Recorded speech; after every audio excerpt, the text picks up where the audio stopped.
time that I decided to go, I was just really feeling like I didn't have any direction and really wanted to know what God wanted me to do specifically. For a while, I think I was sensing that I need to step away from what I was doing, the busyness of my life. I just wanted to figure out what to do next.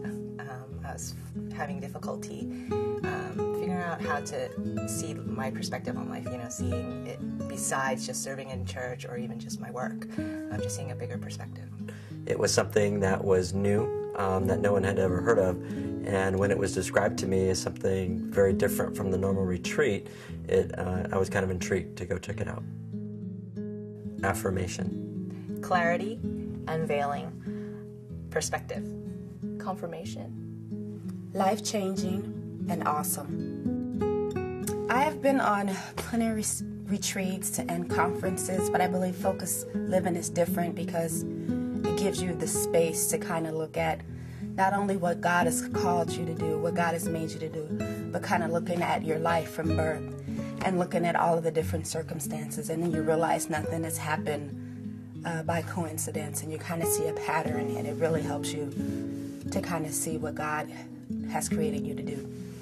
Focus Living's definitely been very influential in my life today, in a sense that, especially in looking for mentors or seeking out, growing spiritually in my own life, and it has really challenged me to look at life very differently. It actually had led me through a time period this summer, going abroad on missions, and coming back, it actually added so much more. So it's definitely still a big part of my life.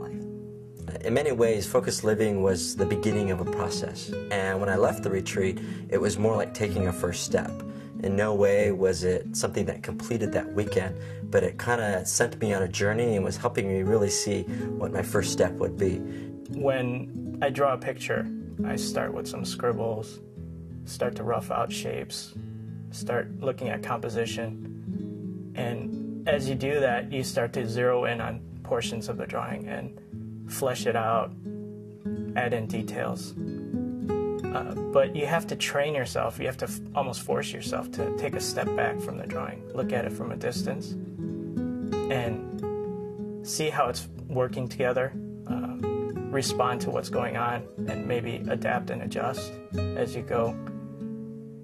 If you don't do that, what you end up with is a disproportionate drawing or something that's different from what was intended. And likewise, I think Focus Living gives you the opportunity to step away from the busyness and the details and all the things that come up against you, and allow you to take a step back and see it from a distance, see your life from a distance, and recognize that God is an artist building a masterpiece, and you're part of that.